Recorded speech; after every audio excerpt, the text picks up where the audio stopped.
नहीं फिर कौन है यहाँ? चिड़ी चिड़ी अच्छा चलो भाई देखिए आप चिड़ी नु टेबल ते रख दो भाई टेबल ते चिड़ी नु अच्छा आ दो ती ओ तो लगेगी कोई गल नहीं ओ बकू उधर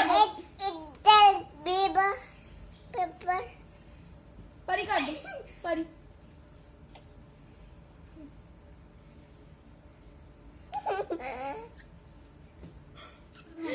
अच्छा तो फ्रेंड पे तंग कर दे बेबा टीटी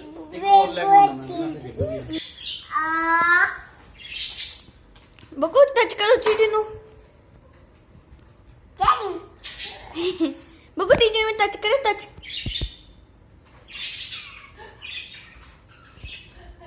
बीजी भाई बीजी बीजी भाई